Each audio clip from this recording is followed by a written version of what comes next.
Assalamualaikum warahmatullahi wabarakatuh. My name is Mutiara Safira, ID number A12121062. I want to finish my assignment for semantic course. The assignment consists 6 questions, page 38 until 39. My answer for number 1. Here are example sentences and the entailment pattern for establishing soundless, silent, and noiseless as a synonymous. The first sentence is, the night was soundless as I wandered through the forest. We observe a silent vigil in honor of fallen soldiers. The last sentence, the library was noiseless as students focused intently on their studies. Entailment pattern, a situation that is soundless is also silent. A situation that is soundless is also noiseless. A situation that is silent is also soundless. A situation that is silent is also noiseless. A situation that is noiseless is also soundless. A situation that is noiseless is also silent. This pattern establishes that all three adjectives can be used interchangeably to describe situation without sound, silence, or noise. My answer number 2. My answer is yes. Awake and asleep are complementaries. Why? Because complementaries are pairs of terms that represent the two opposite ends of a scale or spectrum with no middle ground between them. In the case of awake and asleep, they represent the two states of consciousness, being awake and being asleep.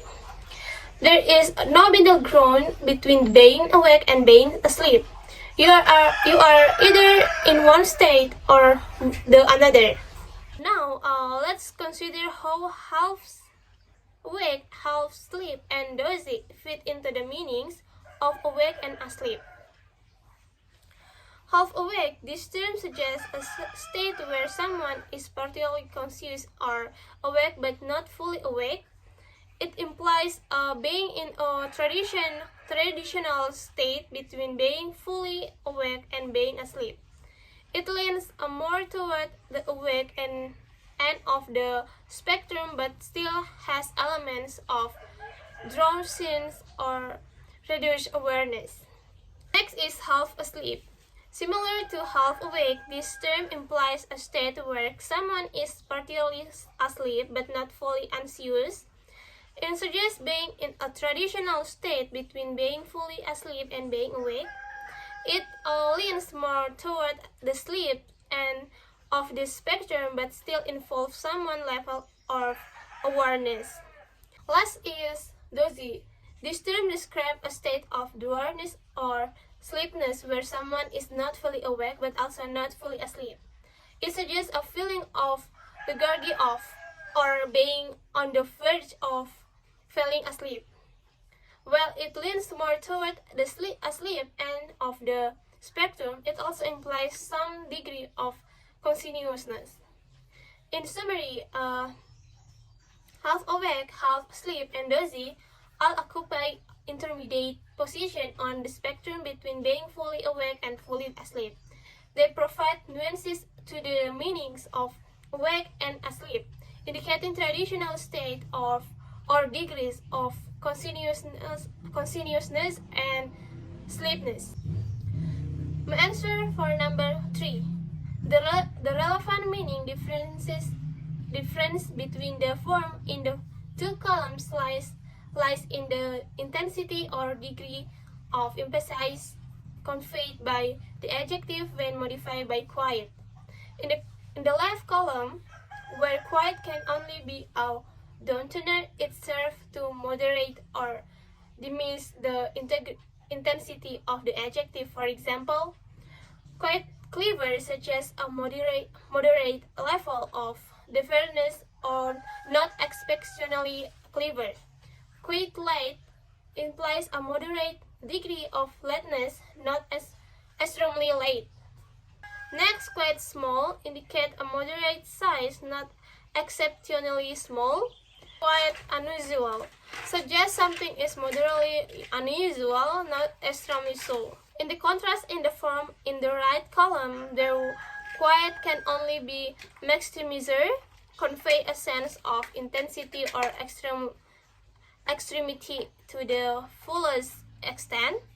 It is quite right implies correctness or accuracy to the fullest extent, not just a moderately so.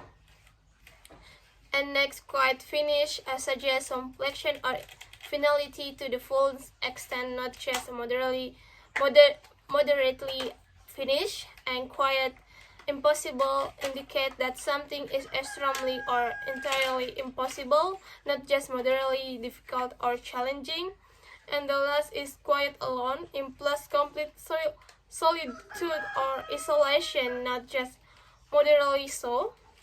Therefore, the key differences lies in the whether quiet and changes or diminishes the intensity of the adjective it modifies, leading to different interpretation and nuances in meaning.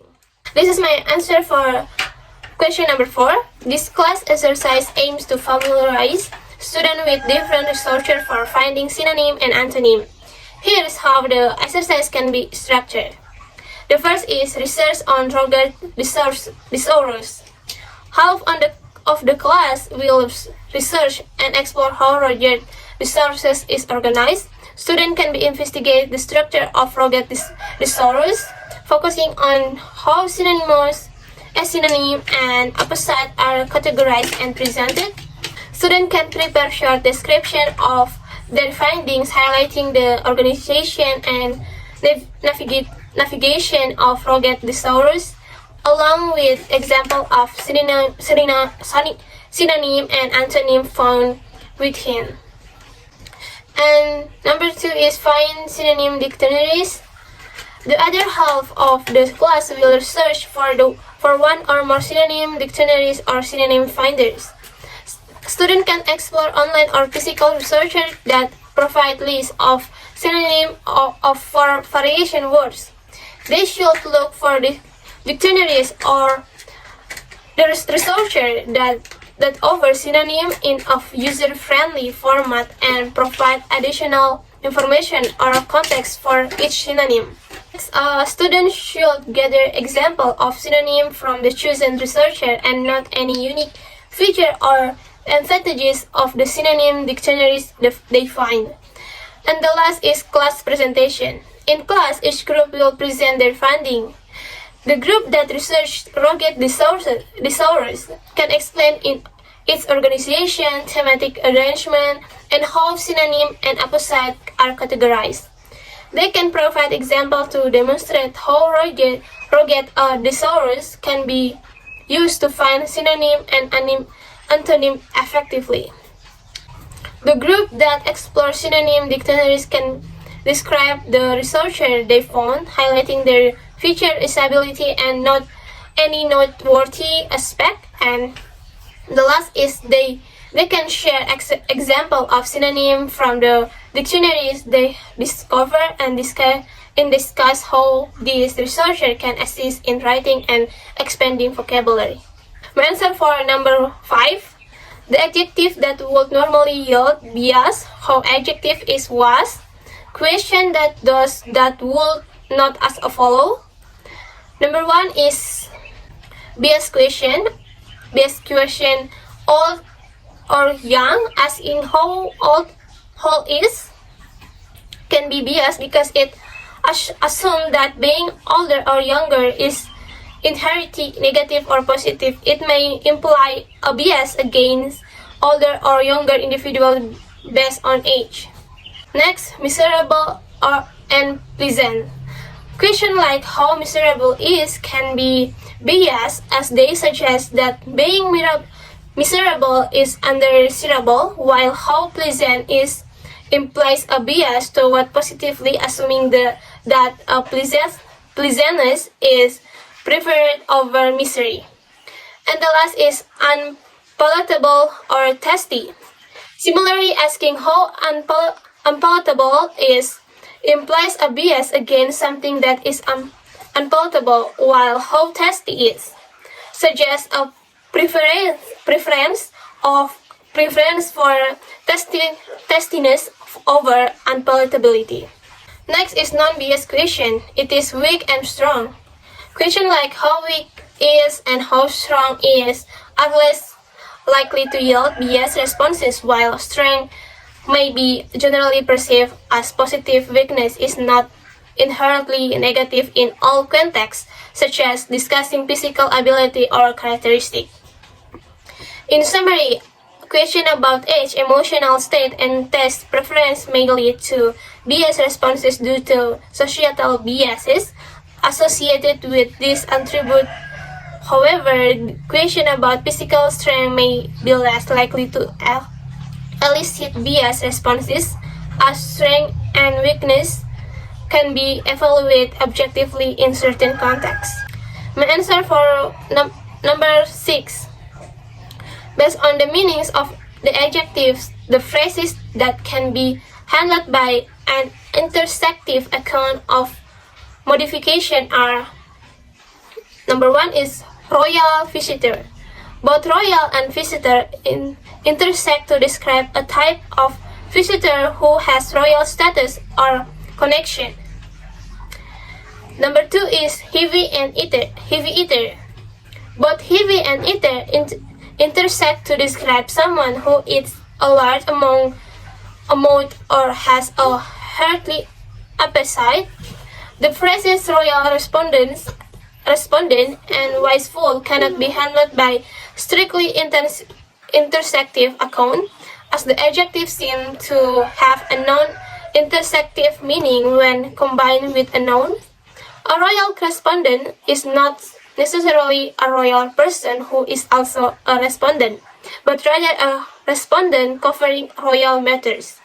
Similarly, a wise fool is oxymoron, where the adjective wise contradicts or non-intersectively modifies the noun fool. That's all for my explanation. Thank you very much, and I apologize if there are any mistaken with my pronunciation or my explanation. Thank you, and wassalamualaikum warahmatullahi wabarakatuh.